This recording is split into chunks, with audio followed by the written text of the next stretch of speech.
And you're very welcome to another edition of the Solid Foundations Property Podcast. I'm your host, Porrick Hilferty, along with the lovely Lisa O'Reilly. Hopefully you're well. Hopefully your property investment journey is going well in 2024.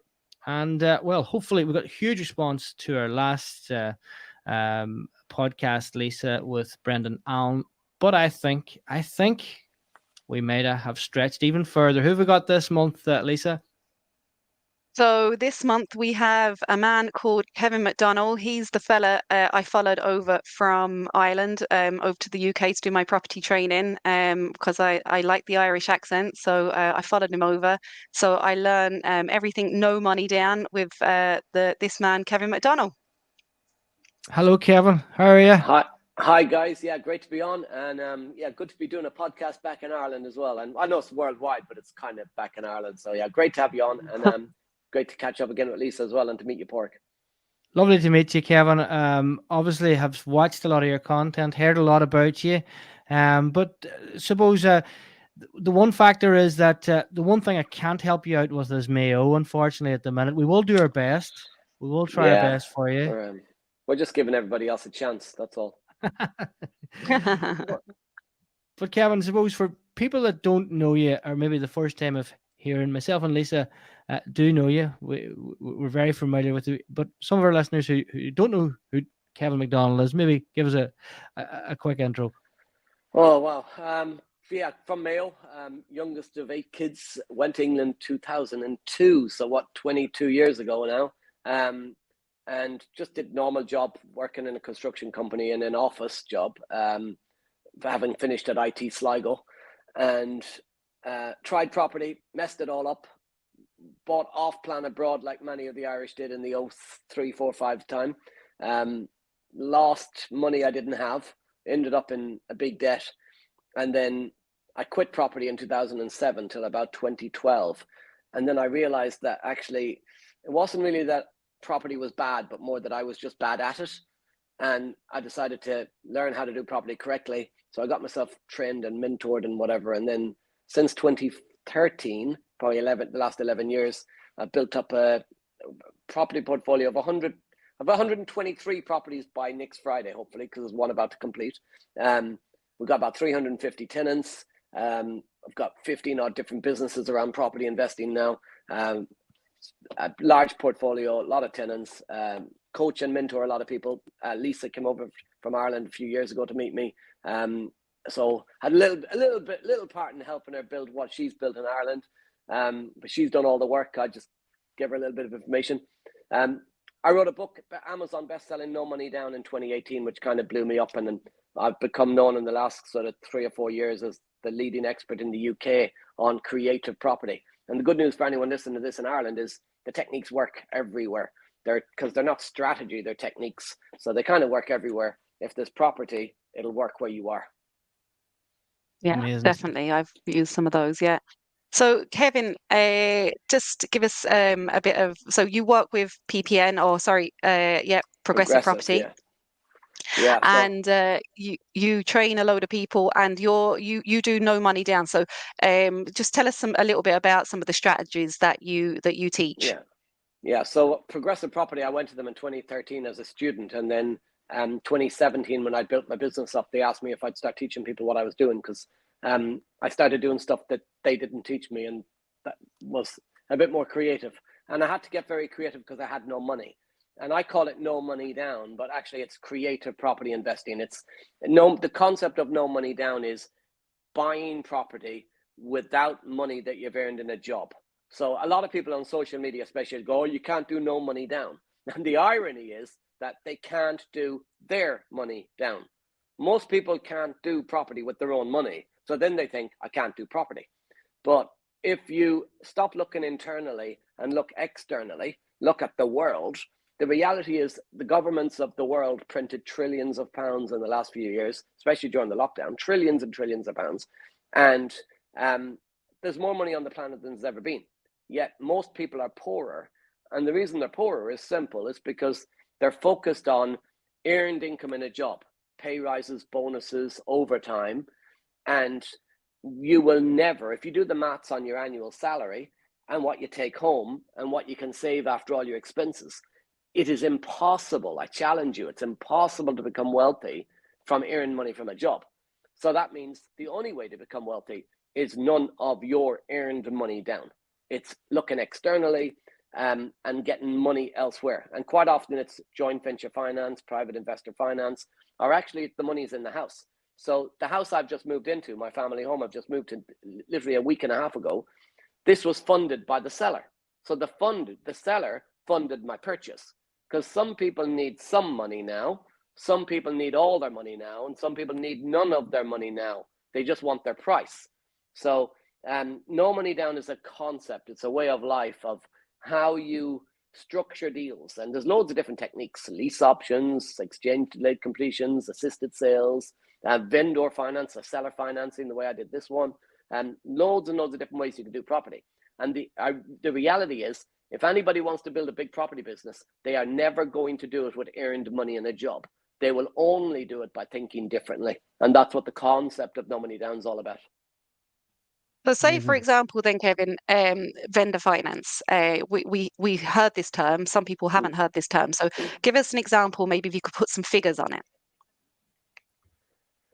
All right. Okay. So let's say I'm going to buy your office, because your office looks, actually, no, Porrick's office looks way better than your office at the moment. But I think his might be a picture. No. So if I was going to buy your office, your house, Lisa, and your house is for sale, and I want to buy your house, but I don't have any money. So what do? We go to the bank to borrow money to buy your house. Well, the reality is the bank don't have the money that they're lending you, because banks borrow the money from the markets. They don't actually hold the money. And if a bank goes bust, and the whole thing's a scam, the whole system, because if a bank goes bust, you don't get your money back over a certain amount. You can have a certain amount of savings that's protected, and then after that, you don't get your money back. So not all your money's protected. So you're saving your money in a bank, but the bank don't have your money.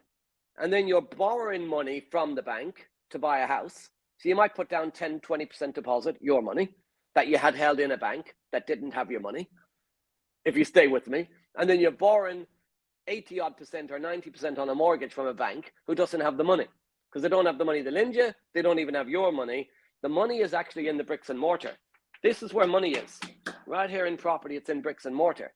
And so I got to buy your house, Lisa. I could go to a bank, AIB, Bank of Ireland, whatever other bank, and I go borrow money, and they lend me money to buy your house. Or what I could do is I could find somebody like Porrick, who's high net worth individual, got lots of money. By the way, I'm not just saying this as an example. For anybody listening, Porrick is minted. So I just want to clarify, I am not minted. I don't have any houses. Do you? 126. So 123. But so 123. Porrick, let's say Porrick's a high net worth individual. He's got money. He's got businesses. He's got money. Whatever it may be, he's got this money sitting there. If Porrick has got a lot of money sitting in the bank, that money could be lost completely if the banks go bust. Ask people in Cyprus from 2008 who lost all the money when the banks went bust.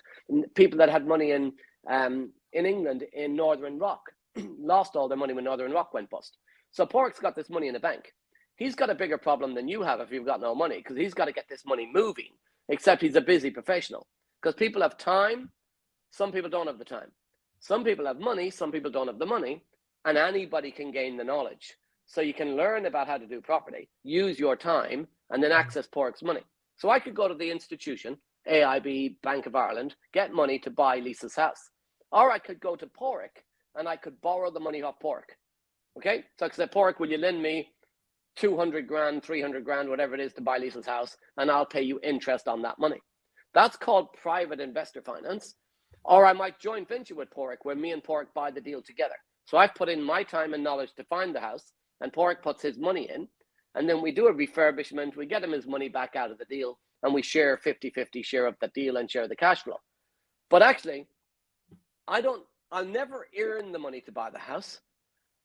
I could borrow it off the bank, but they won't lend all the money. They'll only lend so much, and I need a deposit. I could borrow all of it off Porrick, or I could joint venture with him. But the reality is, most people never thought about asking Lisa, who's selling the house, if she needed the money from her house. See, traditional thinking says everybody's trying to sell to buy, but the couple moving abroad might not need to sell to buy. The person who just inherited a house from great Uncle Bob might not need to sell to buy. The investor selling a portfolio lives in another house. He doesn't need to sell to buy. The couple who are moving in together, they're both homeowners. They move in together. They've got a spare house. They don't want to be a landlord. They don't want to be investors. They don't need to sell to buy. What they want, a person when repossessed never wants to buy again. What they want is their asking price, or they want the amount of money they want. They don't want a silly low offer. They want their price. So what I do is I go to Lisa and I say, listen, I know you want 300 grand for your house.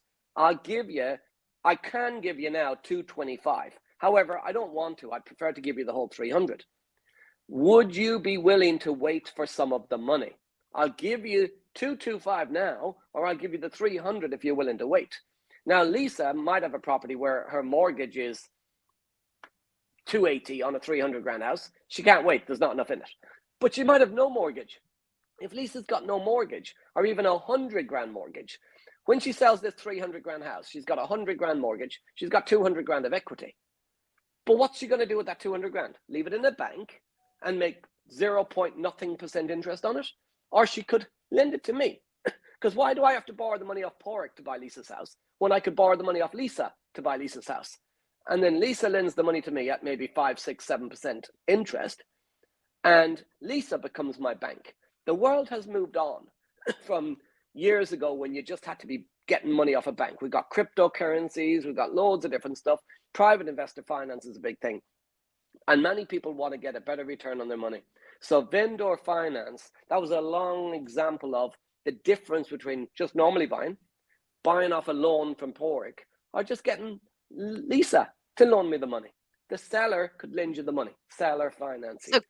So Kevin, right, in that example, yep, that's a good example. So in that example, is Kevin now the owner and Lisa is the first charge owner? Yeah. So I now own the house, and Lisa either has a first charge or maybe a second charge. It could be a personal guarantee. Obviously, the worst secure. The first charge is the most secure. If I don't pay you your interest and your loan back, you take the house off me. Second charge is the second most secure, and a personal guarantee, I kind of call those toilet paper, because what's the point in having a personal guarantee off somebody who's broke because they can't guarantee it? So, but it could be on a handshake. It's whatever the vendor wants to do. I would never lend money without a first charge.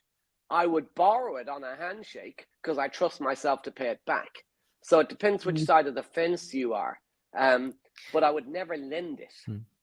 Yeah. We were just having a chat before you came on, and it's very interesting the way you give the scenario there of the three of us coming together. But obviously vendor finance, it's been around for quite some time, but the next question is I suppose finding those. I suppose one time you explained the tactic really, really well, but I'm damn sure there's a lot more questions. How do you find the deal? That's the next question everybody's looking for. So, and it is such a good analogy now at the minute, because there is, say, for example, someone living in a bigger house who wants to downscale, but there's different aspects there. So we'll take the first question is, how do we find them deals, Kevin? So this is great. I went on social media a while back, and a guy came on in Bournemouth in the south of England, and he said, lease option is another technique. And he was talking about a lease option. A lease option is where you take over somebody else's mortgage. So the scenario I just talked about, vendor finance, I'm actually buying Lisa's house and she's lending me the money. A lease option is where you take over somebody else's debt.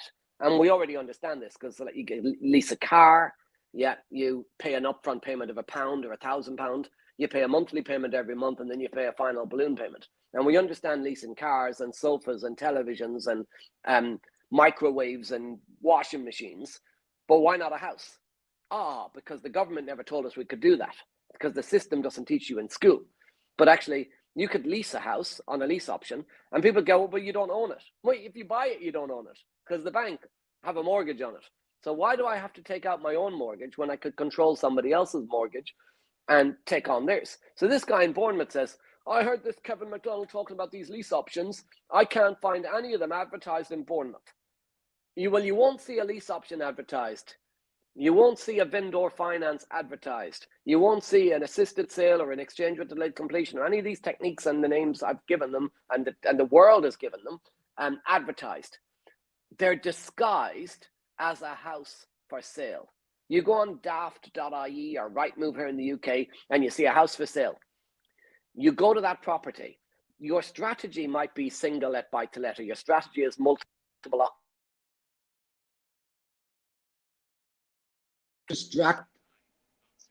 That's your strategy. But the technique you use to acquire the house is I can buy it with cash, I can buy it on a mortgage, I could get the vendor to fund my purchase, I could do a lease option. You use a technique to acquire the property. So it's like a plumber going into a house to fix a leaky tap and they bring a lump hammer. I'm trying to buy the house cheap. All I do is I go in to meet a vendor who's looking to sell a house. I have a conversation with them. Where are you moving? Why are you selling? How soon do you need to move? And I paint a picture for the person of their scenario, their situation, and then we solve their problem. And solving their problem could be that they need a quick sale and they need to sell it cheap. Solve their problem, maybe they need all their money, but they're willing to wait. Solve their problem, maybe they need a little bit of their money, but they'll wait for some of it. Or their house might be really run down, so we can come in and paint it. We can do it up and sell it with them at a higher value. So I can make money. It's called an assisted sale, where we'll assist them in the sale of their house. So all of these are techniques where we basically sit with the owner, figure out their situation, get an understanding of the situation, and pick the right tool from the toolbox to solve the problem. But most people are going in to try and buy a house thinking, I got to buy it cheap because I can only afford it based on the money I've got in my bank account. Well, I don't look at the money in the bank account. I look at the money in the house and I speak to the person. It's kind of like a doctor. Somebody wants to sell a house. Oh, Jesus. Sorry, Kevin, can I just stop you there? Yeah. I wouldn't like you to be anyone's doctor. All right, yeah. If somebody was a doctor, right, and they've got a pain in their stomach, and you go to the doctor and say, I've got a pain in my stomach, and the doctor says, it's appendix, let's take them out. I'm like, whoa, it's just a bit of indigestion. It's the same thing when I meet somebody and they go, I got a viewing on Thursday. I'm going to try and do vendor finance, or I'm going to do a lease option. No, you're not. You're going to fact find. You're going to go to a viewing. You're going to speak to the owner. You're going to fact find. You're deciding it's appendix when it might be indigestion. You need to solve the problem. And we're too eager to get the keys. And we're too eager to, that's the price, buy it cheap. When actually you haven't solved the problem. And that's why you end up mainly getting rejected. And is that, so that's a lease option? I'll just I'll jump on there, Lisa. Just one question around that, Kevin. Supposing what you're doing there is you're using the sales tactic really on just finding out exactly. You're being a wee bit nosy, as they say in Ireland, just a bit more investigative about things. Actually, and you're chatting to the owner, Pork, like they're your mate down the pub. Most people walk in. They'll walk in with a clipboard or something, and they'll go, there's damp here, there's this here, I don't like the tiles, I don't like the walls, that'll have to go. And they chose all that stuff. That's their house. They chose that stuff. You walked into their home and you've beaten them up saying, I don't like your carpets, I don't like your walls, that needs redoing, that's going to be ripped out, and here's a shitty low offer. Well, they hate you before you make the offer. I walk in and I chat to them like the guy down the pub. You know, like somebody down the pub says to you, I'm looking to sell my house. Okay, well, tell me why you're selling, where you're moving, have a conversation, and we solve their problem. Yeah, and I do get that from time to time in one of the networking groups that that I'm in as well. And you get some investors and he's selling, and mightn't be able to sell, but it's having the confidence to ask those questions. Well, tell me more, and then you get into the old mortgage side of it, and people just go, oh, that's too much information. I'm not going to tell you that. How do you get over those types of aspects? Now, this is, I suppose, I'm digging into questions here. It comes with practice, obviously. Comes with a wee bit of training. But is there any wee nuggets you can give me there? Yeah. So back in 2013, I couldn't negotiate my way out of a plastic bag. I'd never done it before.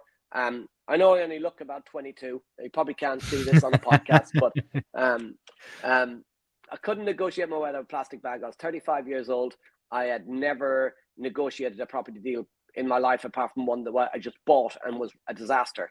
So it's a learned skill. But here's what happens, Port. People are trying to get rich quick. They want to get rich quick. So what do? They'll try it once, go, I tried that, it didn't work. And then they quit. And they move from the next get rich quick to the next, to the next, and the next, and they end up broke. It's about practice. One thing every single day, and you'll get to where you need to get to. And I don't look at trying to win a deal. Some people in negotiation, they're pushing too quickly to get the question answered. Well, I'll do 3 meetings if I have to, because they're trying to get the deal on their first meeting, because everything's a rush now. The world's moving too quick. Everything's a rush. This house, I viewed this house the first time last July. In October, we agreed a deal. In February, we renegotiated the deal, and then we moved in. So it's different. I think I know someone who's a wee bit like that now, right, Lisa? Huh? Lisa.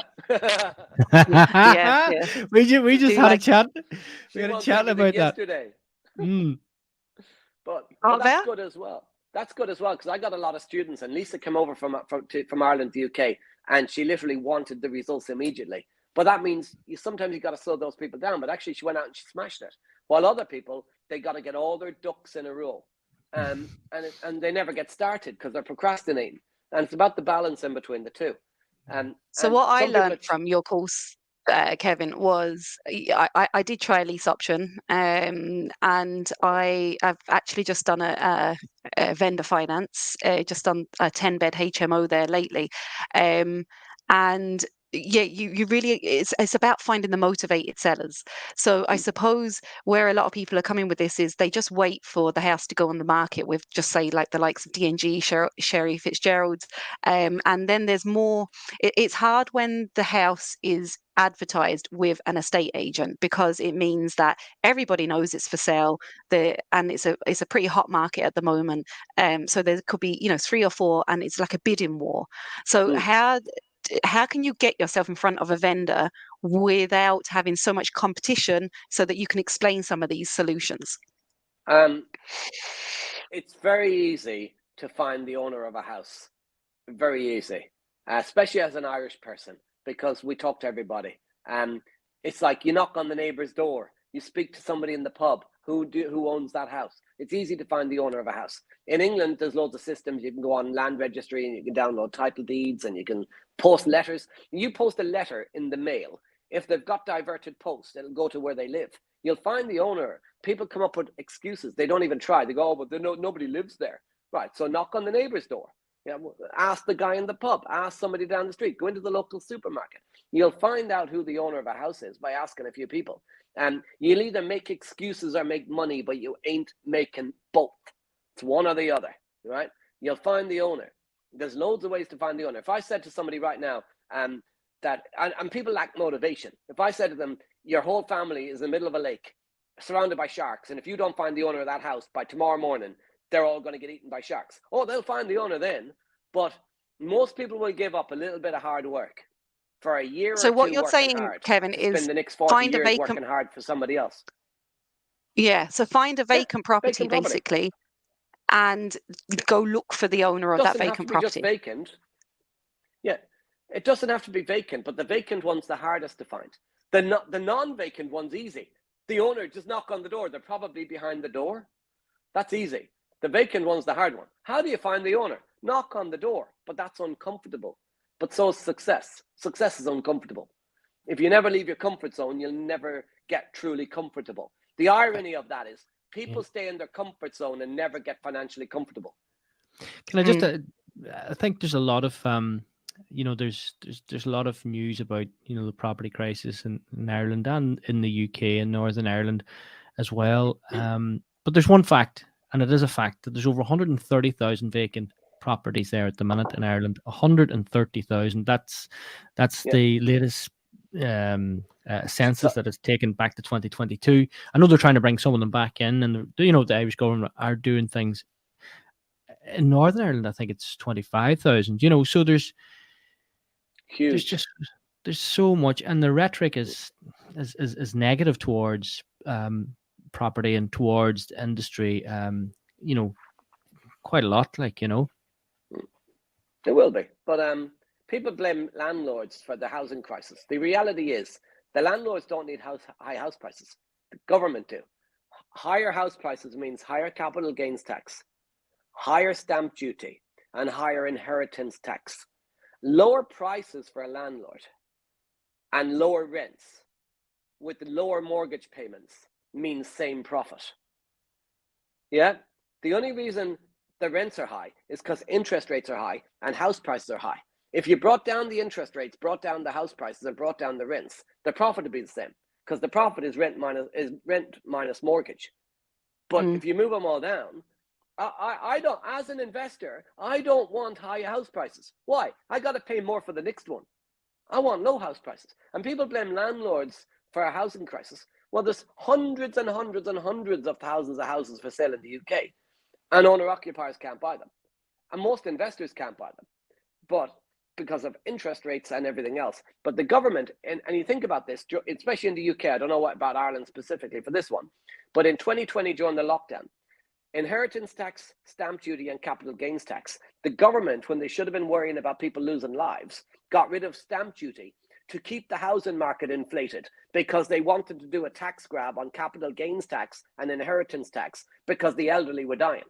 I mean, what do? The elderly are dying. Well, let's get rid of stamp duty because we don't want a housing crash, because if there's a good opportunity to bring in some capital gains tax and inheritance tax, let's get rid of stamp duty, artificially inflate the market, have a big tax grab, and then blame the landlord.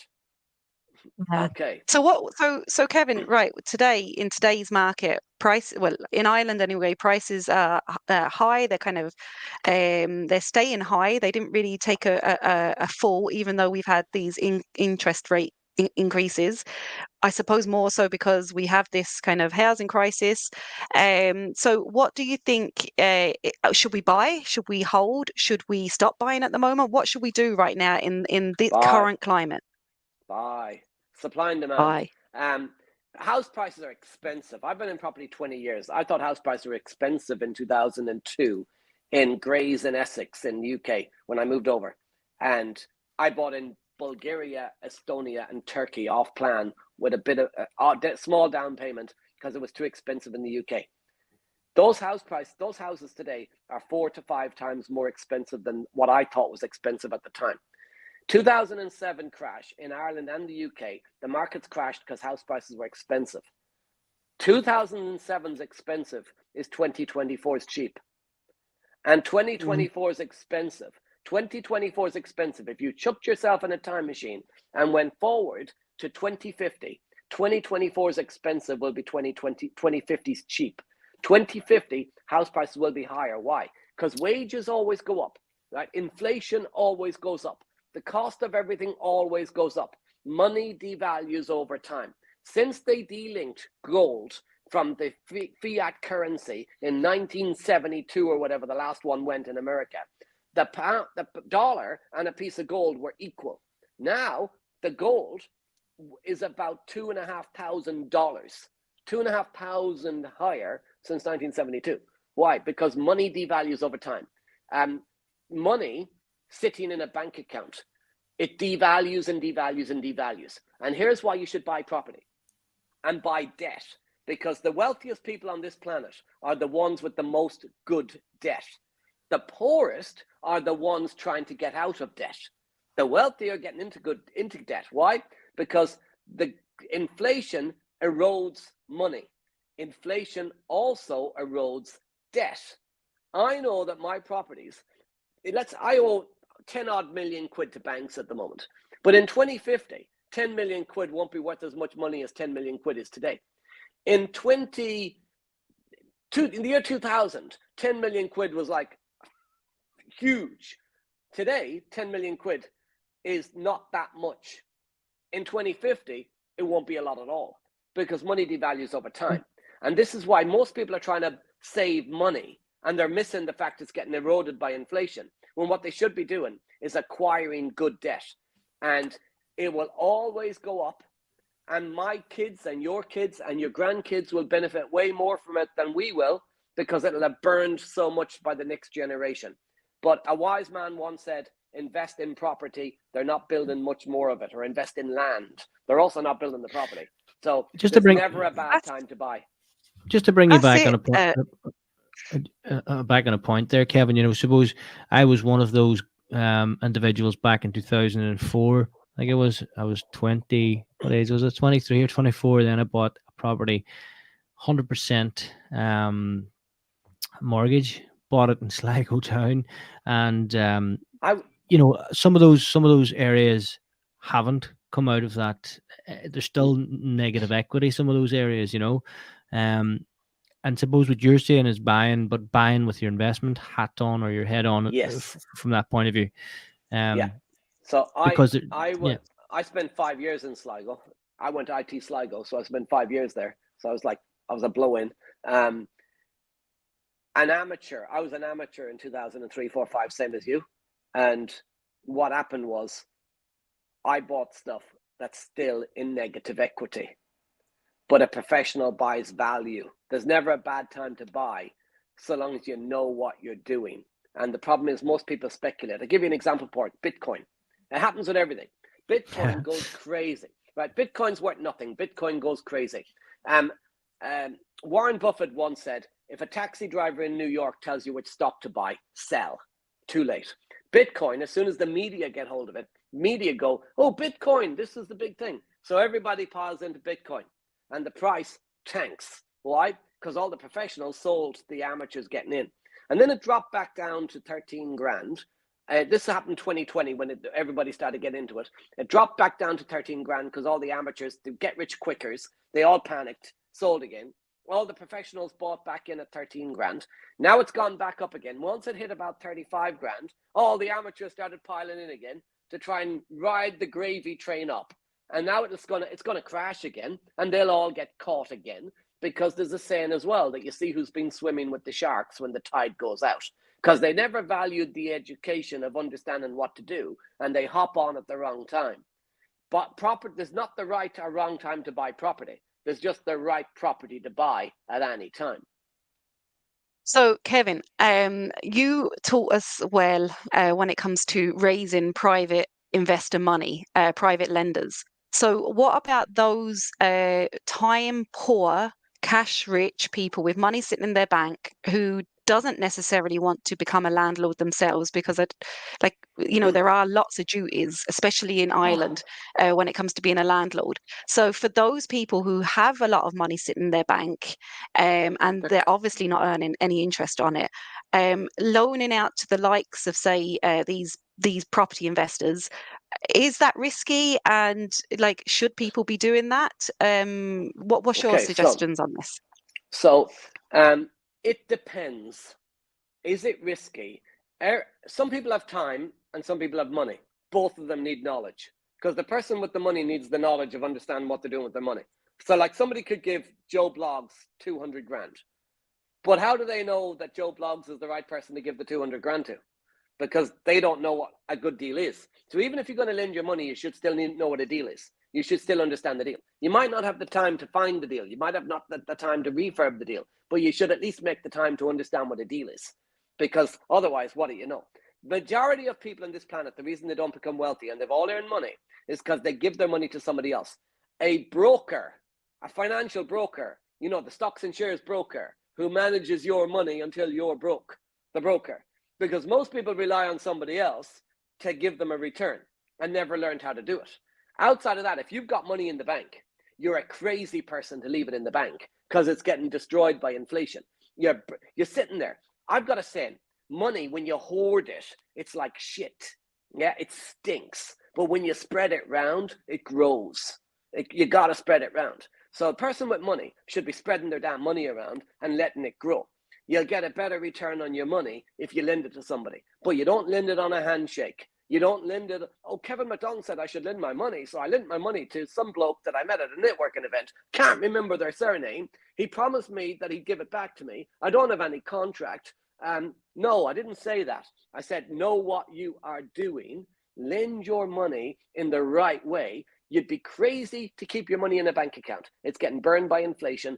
The bank, by the way, whether you like it or not, your money is in property. See, if you're leaving your money in a bank account, getting 0.0% on it, I'm walking into that bank and I'm borrowing your money at 5 or 6%, and I'm making 25% on it.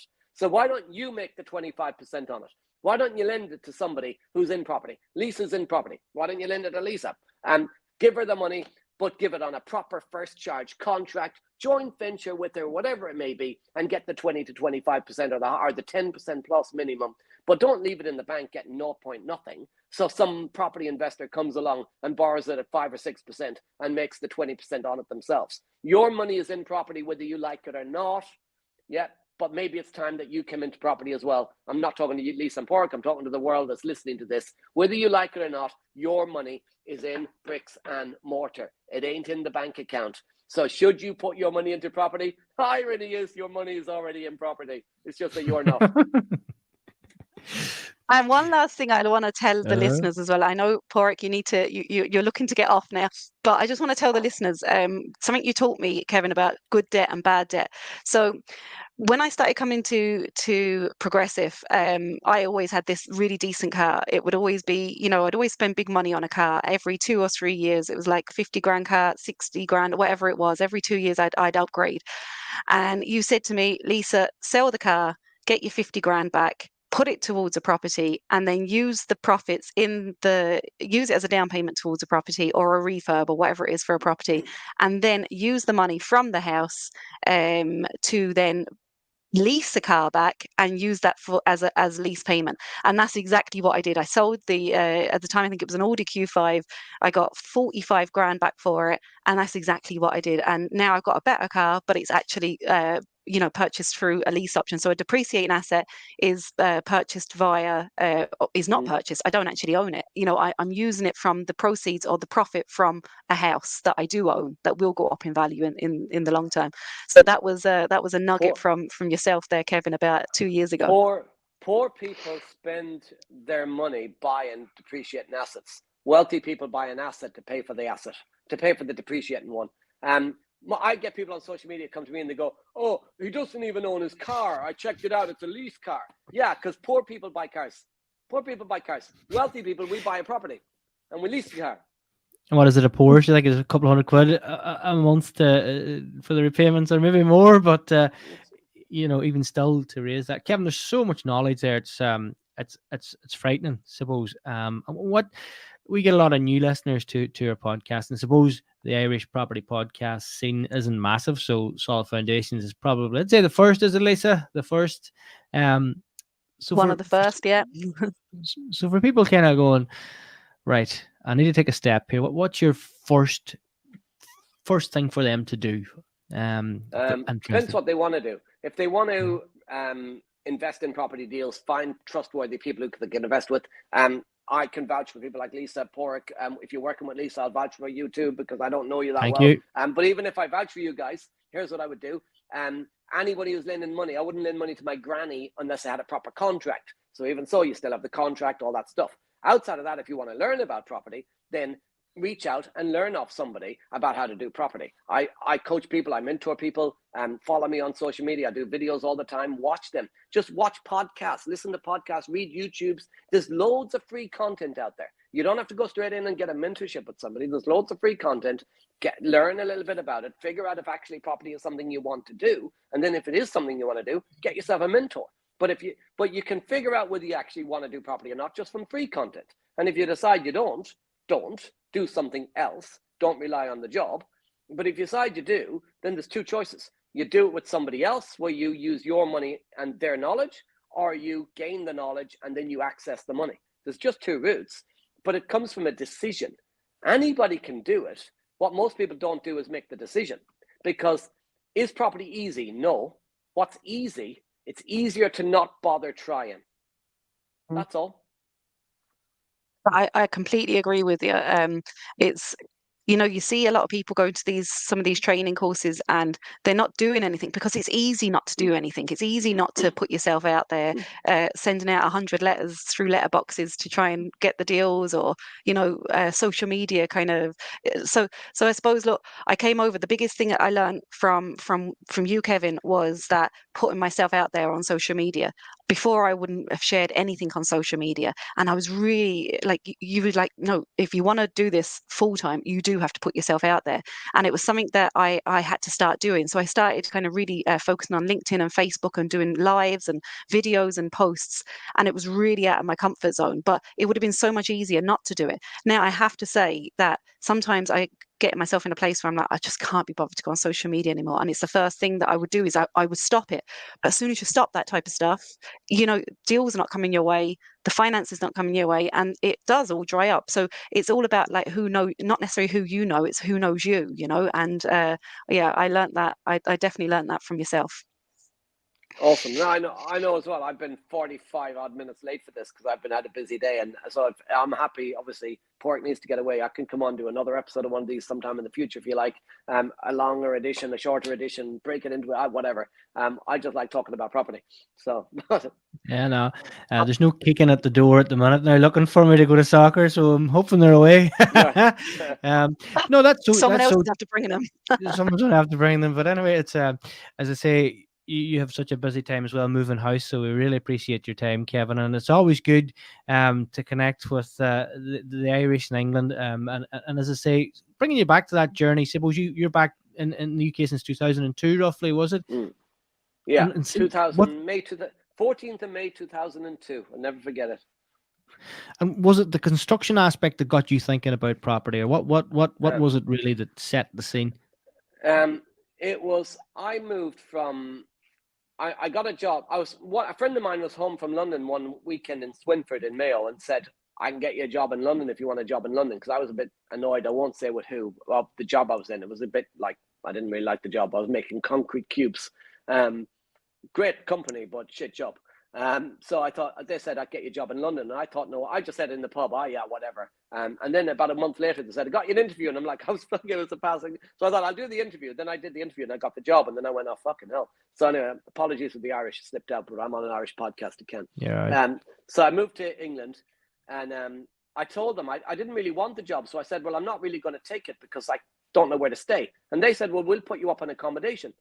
So they put me up in this shared house. And that was the first time I had started to kind of realize in England, they're called houses of multiple occupation and licensed HMOs. And I'm there with 5 other people I work with.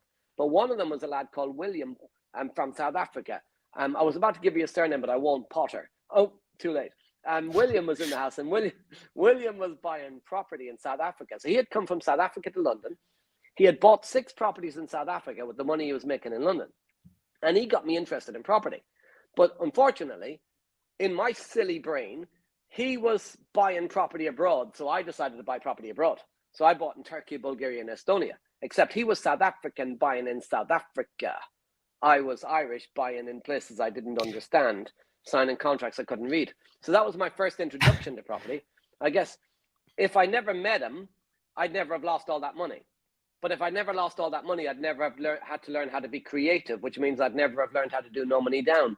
And then when I came to Progressive in 2013, I heard about rent to rent, which was renting a property off a company and renting it to other people.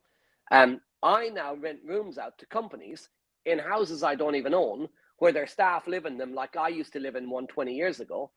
And had I not done those moves, I wouldn't have linked it together that that's what was actually happening. So everything, I always say on this, on one point, is everything bad that ever happens to you, it's because there's a lesson in it for you. I think so. And the HMOs, so you touched on HMOs, and that's a strategy that I more or less solely focus on. I've got a couple of Airbnbs, but it's mainly HMOs. We're in a housing crisis in Ireland at the moment, and in Ireland, I suppose we just assume that HMOs are for students. Who's going to share a house with someone? Only students would share a house, but actually, it's not the case. We're number one, we're in a housing crisis. 2, it's very cost effective for someone, and we're getting a lot of people actually come to Ireland to work. And when they come over to Ireland to work, they don't have the network, and actually it's actually nice for them, it's comforting for them to be living with like-minded people. So what do you think to HMOs? Is it a flying fad, and when they start building more houses that HMOs will be gone, or? So HMOs, I've got of 200 plus HMO rooms. A lot of people, it's a negative perception from the 70s that HMO rooms are these squalid bed sits where you've got like no furniture and they look like a prison cell. Not that I know what a prison cell looks like, but the HMO rooms can be nicer than homes. They've got Yeah. en suites. They can have kitchenettes. They've got feature walls. You put plants in. They're nice. They're certainly nicer than that wall behind me because I haven't had a chance to paint it yet because I'm a new house. But there's these. I hope the previous owner's not listening to that. It's a lovely wall. HMO rooms can be beautiful today. You can have everything in your bedroom. You can have a shared communal space. It's not a fad. It's going to be the future.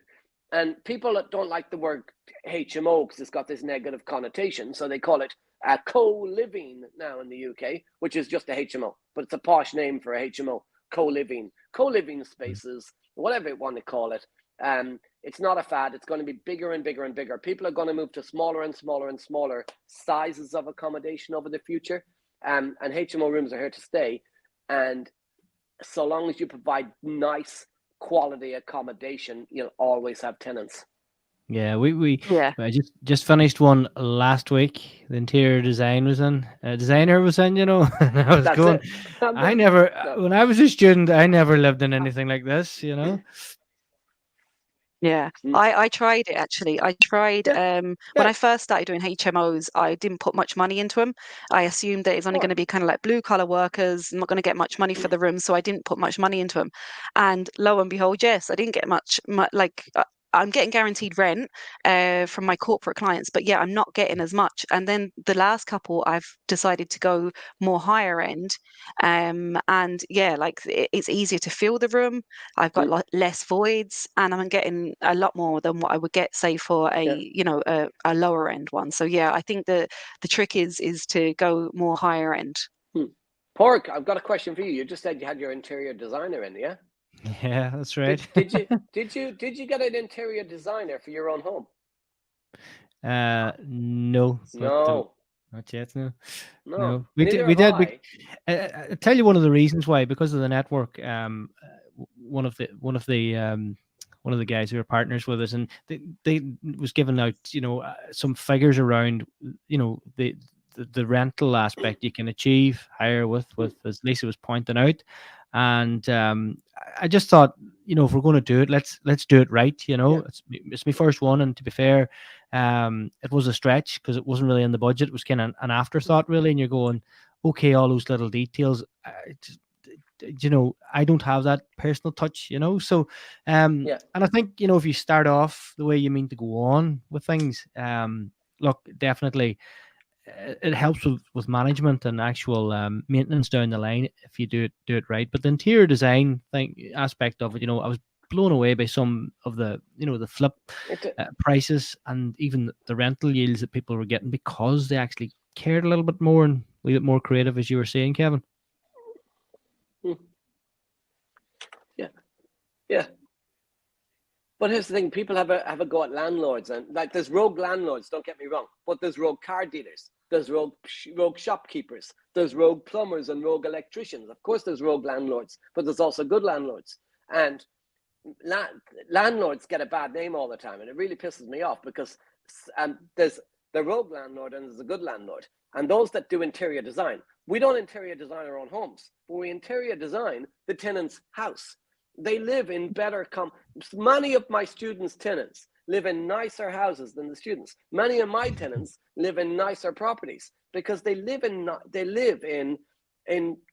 not damp, they're not dingy, they're not insect infested, they're not what the media portrays. Most of the stuff the media portrays are council houses where the councils don't do up the properties, not the landlord. And the reason I coach and I mentor is to create more good landlords, because you can sit back and moan about the problem, but actually, or you can be part of the solution. And the solution is to create more good landlords. The solution is to create more good investors that care, to increase the housing standards, to increase the quality of living for people, not have the rogue landlords only. So if you have an issue with anything in life, you can moan about the issue, you're part of the problem, or you can create the solution. There's only two places. Yeah. No, it's definitely we definitely get a bad media in Ireland, and I think it's been kind of exaggerated by the fact that there's no houses to rent in Ireland, and what we have over here as well. And I suppose I don't think you have it yet in the UK, but we have rent caps. Yeah. So what the rent caps have done in Ireland is, even if you make it nice and get your interior designer in, you can't increase the rent from what was charged the last time. So you can only increase it by 2% per year. 2% is nothing, you know. So what's happened is it makes it hard, right? Because in a free market, a nice room should attract nice rent, and a dingy, crappy room should attract crappy rents, right? And that is the free market.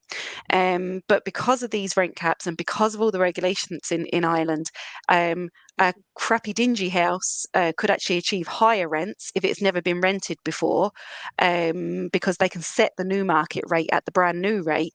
And on the flip side, if someone has a crappy property but decides to do it up for the tenant, they can't increase the rent by more than 2%. So rent caps have actually now, it was brought in a couple of years ago as a way to kind of protect tenants from higher rents, from landlords kind of increasing the rents. But now actually it's turned back on itself, and it's actually brought rents overall higher because people are getting around it with different ways and that, you know. So rent caps just, in my mind, just don't work, and we're Of course seeing they it were. now.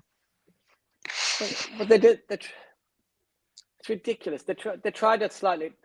This is because we've got politicians who don't understand business. I got into a TikTok argument with Nadine Dorries, who's an MP in the UK, and she said, I said landlords are needed to solve the housing crisis. Needed to solve the housing crisis. I just bought a cinema off the council. We're converting it to 21 apartments. The council owned it for 10 plus years. Why did they not convert it? Yeah. So landlords are needed. And she says, no, she says, no. I said, lower rents are needed. And I said, no. She said, sorry. I said, landlords are needed. She says, no, more housing is needed. I said, yeah, but the government need to incentivize landlords to build more houses.